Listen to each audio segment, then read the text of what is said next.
All right, let's talk hierarchies. Now, hierarchies are groups of nested columns that reflect multiple levels of granularity. And the easiest way to describe this is with an example. A really common one is a geography hierarchy, and that could include levels starting at country, progressing down to state, and then city. So they're progressively more granular. Another example with product data might include something like the product category, the product brand, and the product name. So each hierarchy is actually treated like a single item in pivot tables and pivot charts once you've created it in the data model. And that allows users to easily drill up and drill down through those different levels of the hierarchy depending on how you define them. So it'll create a new grouped item representing the hierarchy, although you can always access the individual fields as well. So a couple steps to make that happen. First, you can simply right click on any field when you're in diagram view, and you'll see these options to either create a new hierarchy or add to an existing hierarchy. And so if you create a new one, you'll see the option to name your grouping or your hierarchy. In this case, we're naming it store location. And from there, it's as simple as dragging fields in just like you're dragging them into a folder.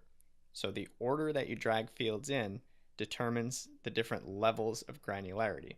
So here we've created a new hierarchy called store location, and it contains country, followed by state, followed by city. So then once you've created that, it now becomes accessible in Power Pivot.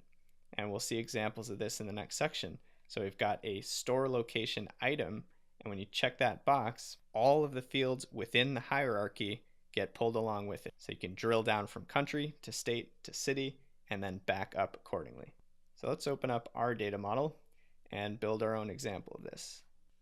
Okay, so when we last left off, we were in the data view of our data model. So let's swap over to diagram view. And what we're going to do here is create a geo-based hierarchy in the store lookup table. So to do that, we can scroll through and just select one of the fields that we'd like to include. In this case, we'll do country, state, and city. So why not start at the highest level, right click store country, and we'll select create hierarchy. And that adds a new field right here at the bottom. Looks like kind of a folder structure icon with a default name. We can change that to something like store underscore location.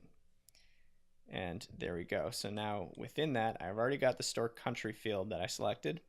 Now it's just a matter of grabbing state, and I'm just going to literally drag it right into that nested store location hierarchy.